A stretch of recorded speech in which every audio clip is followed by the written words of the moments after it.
My wife asked for separation, citing that I was a man-child. I admit I would rather play video games than do chores. I was very forgetful about everything. I wasn't that involved with our kids. Her nagging made me more stressed out. She finally had enough and kicked me out. I just felt a sense of relief. No more nagging, no more stress, nothing. When I got to my apartment, I cleaned everything. I stopped forgetting things.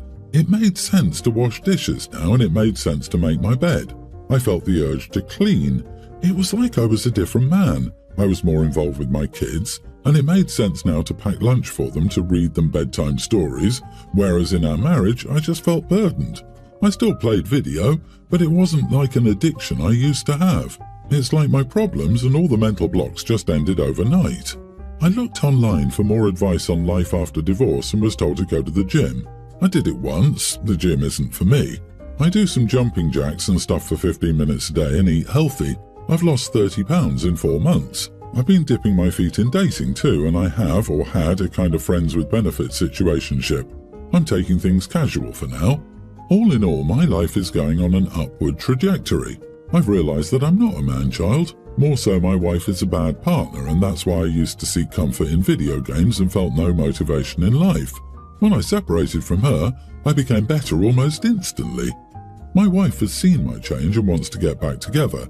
I was wishy-washy in rejecting her at first, but I've made up my mind now and told her she's better off without me, which is actually true. She wasn't wrong in leaving me for her and me. She will not take that for a reason. She insists that she will decide what's good for her and that I should return. I've been very nice while rejecting her offer. It's not like I'm being an idiot to her. She would just not let it go. Why is she taking it all on her ego? She asked me why, and I told her she truly was better off without me. She found out about my friend with benefits, most likely because I posted a pic of us hiking together, and contacted her to say that I'm a married man with kids and she shouldn't become a homewrecker. My friend with benefits told me that she doesn't want drama in her life and ended things with me, which sucks pretty bad. I don't know why my wife is being like that. I've been very nice but firm with her, and I'm not giving her any mixed signals. She just won't let it go. She's so determined to cause me trouble. Am I the idiot for not wanting to get back to my wife after separation? You are the idiot, dude. You aren't being honest with her. You're only telling her that she's better off without you, and even if you believe that's true, it isn't why you don't want to get back together with her. It's sending her mixed messages because when she sees you make changes she'd been asking you to make, she probably feels hopeful that you guys can move forward. She doesn't have the insight because you haven't communicated that with her. Tell her that you also feel like you are a better version of yourself when you're not in that marriage. Now is your chance to not be a man-child for real. Grow up. Tell her the truth. Jesus, I can see why she kicked him out. The fact that he thinks that he's all grown up now is honestly just absurd. He's happier single because he cleans for himself, etc. While he lived there, it was all about him too. Now he doesn't want to be the bad guy by being honest. Man-child has no guts at all, and he doesn't want to leave his wife. He wants her to divorce him, so he can play the victim. Yeah, it was all the wife's fault for nagging. Oh my God, she was nagging when, at the very beginning, he admitted he absolutely was a man-child. It wasn't until he actually had to clean after himself, but to him it just made sense. No, jerk, you lost your intimacy maid. No one else is going to do it unless you get up off your lazy butt, put the controller down, and actually do it yourself. The only thing he's done is prove that he could have been helping her that whole time and chose not to, and he's been blaming her for everything, no matter what, because he never actually grew up. I realize my wife is a bad partner. Man, she wasn't a bad partner, she was your crutch. She carried the whole family on her back while you played video games. She's better off without you. This past Christmas, my mother got my daughter, Amy, a preschooler, a doll she'd been asking for. It's a baby version of Mirabelle from the Disney movie Encanto. It quickly became her favourite. My husband's cousin Nat has a daughter I'll call Julie, a young grammar schooler. I wouldn't classify her as spoiled, but she tends to disobey others. There have been numerous occasions in which I asked Julie to do something. Please sit down, please don't touch that, etc. And she either ignored me or went behind my back to do the opposite. While I understand she's a child, Nat rarely attempts to educate her daughter or correct her behaviour. Last week, Nat and Julie visited us with some other relatives. Julie saw the Mirabelle doll and asked my daughter if she could play with her. Amy refused. Julie protested, but I spoke with the girls and got them to play with other toys. Sometime later, the kids sat down to watch TV while the others and I got dinner ready. When we went back to the living room, Julie was gone. After a short search, we found her in my bathroom. She'd not only taken the Mirabelle doll, but also my nail polish carrying case. Julie had used my nail polish to paint the doll's hair, face and dress. The polish covered most of her facial painting, matted her hair and ruined her clothes. Amy saw what happened and was devastated. When we asked Julie what she was doing, she said she was giving the doll a makeover. Nat and Julie left in a hurry. The next day, I asked Nat what she planned to do about it. She suggested that the girls apologise to each other. Julie for painting the doll, Amy for not sharing it in the first place, and hug it out, and offered to give me a couple of new bottles of nail polish. I made it clear that Amy didn't need to apologise, and while I didn't care about the nail polish, they cost $4, and Julie didn't empty the bottles she used, I did expect Nat and her husband to replace the doll. Nat refused. She said it wouldn't be fair for her to waste money over an innocent mistake a child had made. She also doesn't think Julie should be the only one apologising, as none of this would have happened if Amy had agreed to share in the first place. I asked her twice, she said no both times. Finally, I called her husband and explained the situation.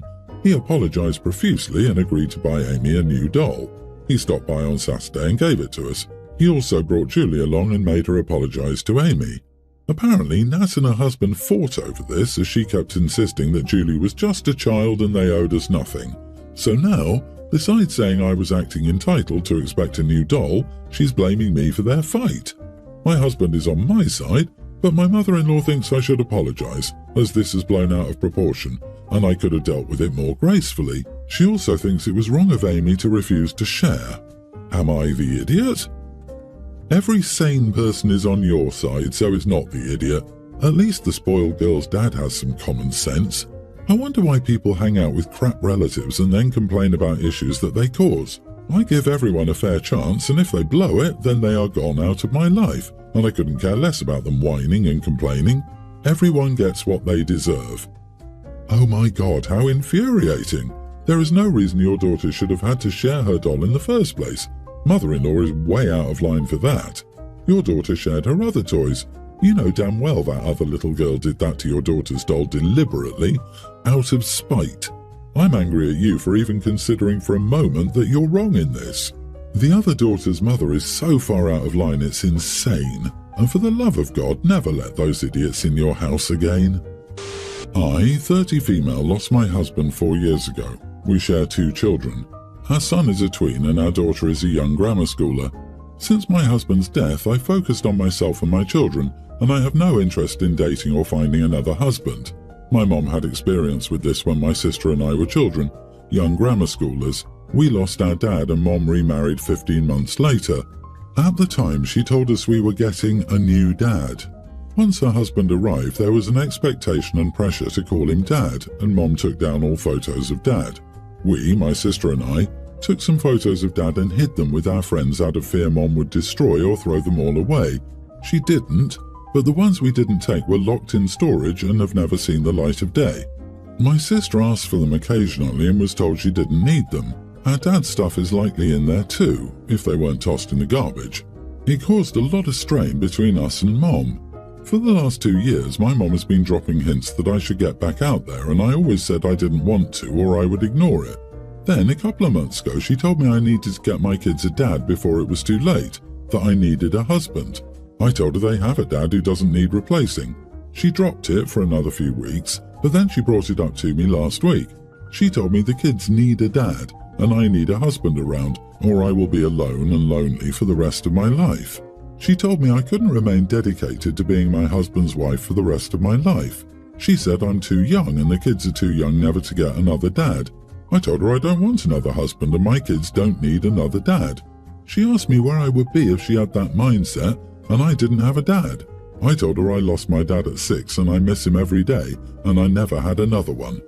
Things escalated from there and she asked me how I could say that when her husband has been my dad for 24 years. I told her he never has been and never will be, and just because she replaced my dad doesn't mean I want to replace my husband.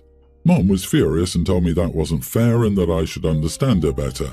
I told her I understood her even less after losing my husband, because I would never remove all traces of him from the home, and I would never deny my kids the things the way she did.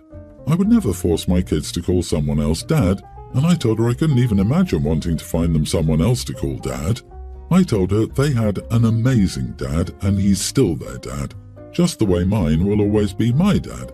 She called me spiteful and selfish, and she went to my sister for backup, but she told her she feels the same way. My aunt, who is my mom's sister, told me I shouldn't have said what I did, and accusing her of replacing my dad instead of saying she just wanted us to be happy is cruel, and I'm old enough that I should understand. Am I the idiot? Not the idiot. Off the top, I'm sorry for your loss, and I hope your kids keep getting to know their dad through your and other loved ones' memories of him. There is some validity in your mom saying you shouldn't have to feel like you need to live as your husband's widow forever.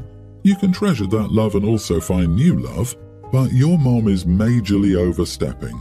Your kids don't need a father, they need role models in their lives, and you don't need to be married to that person for them to be a positive influence.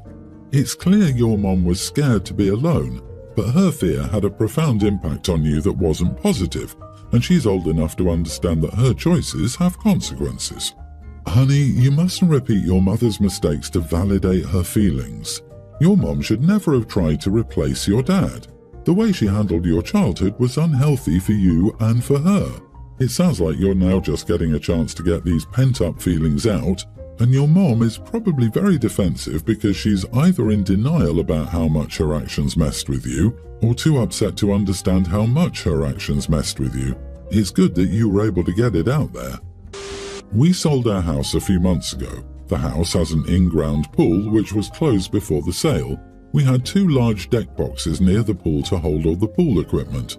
These held things that almost every pool owner needs: a vacuum hose and head, skimmer baskets and jets, chlorine containers, a submersible pump for the winter cover, a summer solar cover, and most importantly, the filter unit. Everything was very neatly organized and stored for winter. Closing day comes and the buyers do their walkthrough. We got a call from our realtor that items left outside by the pool need to be removed. We asked what items, and they said the deck boxes. We said the boxes contained the pool equipment, so we left them behind. Well, the new owners wanted them removed. We asked if they wanted the physical boxes removed and to leave the equipment in the garage, but they said they wanted it all gone. We had sent them a request in writing, through email to both realtors, our lawyer and to us, specifically and clearly asking what they wanted removed from the property. We told them that what they wanted removed was the pool equipment, and they replied it had to be removed or no sale. So we agreed and removed it. Our new house doesn't have a pool, so I either sold or gave away most of it, including the filter. Last week, we got an email from the new owners and their realtor asking where the pool equipment was. We were super confused and forwarded them the email chain where they told us to get rid of it. They didn't realize the boxes contained the pool equipment and thought we were leaving things behind like floats and toys. We replied that we'd stated multiple times that the boxes contained the pool equipment, but they still wanted it removed. They asked for reimbursement because now they have to buy equipment, and we said no. We did exactly what they wanted and that this is no longer our concern. Our lawyers say we are in the clear. Am I the idiot? They look to be first-time homeowners, likely never owned a pool, but we were really clear on what was in those boxes. Absolutely not the idiot. You received a request, provided all relevant additional information in context, and were still instructed, borderline threatened, to remove the boxes, including all the equipment. You did. The fact that the new owners appear not to have actually read your responses is not your fault. Asking for compensation is just pure grift on their part. It was a good call to get the request in writing, otherwise I suspect they'd try to threaten legal action unless you paid them. Is it bad that part of me wonders if the buyers thought they could hoodwink OP into paying for brand new equipment by playing dumb like this? Sure, the more likely answer is that they and their realtor are just dumb, but at the same time, some people are insanely audacious. Anyway, not the idiot with the cherry on top. I love this. It's such a satisfying ending. Ha ha. I live in a nice neighborhood. The driveway has room for 2 cars, but it's reserved for my dad and his girlfriend. I park on the curb in front of our house, which comfortably fits 2 cars. My neighbour constantly has guests over and the guests constantly park on that curb in front of our house, which wouldn't be an issue if they park properly, but they don't. They never do. They park directly in the middle of the curb, leaving no room for other cars, and I work a closing shift as well, so I've been forced to find parking on the next street or park and walk back home in a cold rainy night lugging 10 to 20 pounds worth of items. My dad has talked to them several times, telling their guests to leave room for other cars to park as well, but they don't care. The same thing just happens the next day.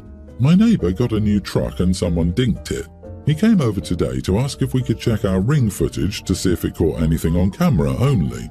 I was at home, but I just said no and shut the door on him. He never had any neighbourly courtesy over me having to walk the next street over, or from a park to get home at like 12 AM in heavy rain, so I didn't care if his car got a scratch. My dad saw the ring camera and asked me what happened. I explained to him and he told me I shouldn't do that because it made us look bad. But we did check the footage and our cameras never caught anything anyway, so it isn't our issue. Am I the idiot? Not the idiot. I would have said more than no and slammed the door if I had neighbours like that. The neighbours have been extremely inconsiderate of you, and it's quite comical the neighbour suddenly wants your help when all your family ever wanted was a consideration, which you never got. Tell your dad not to worry. It doesn't make you look bad. It sends a clear signal that you are very fed up with their antics. You don't have to be a doormat to people who disrespect you in hopes they treat you better. Show them that they need to earn it. I disagree. After your interaction with them, they probably think that it was you that dinged it. Everyone's the idiot here. Also, you did miss an opportunity. Oh, you're here to request something, I see. I've been there myself. It's nice when neighbours help each other out, am I right? Well, no problem, I'll check the footage for you. But give me a week. I've been busy at work and I'm exhausted. When I get home, I often have to park several blocks away because people park in front of my house and don't leave enough room for a second car. There's plenty of room for 2 cars, but some people just don't care to think of others. So come back in a week, and if I can park in front of my house, I should be able to find the time to check the footage. See you in 7 days. Goodbye.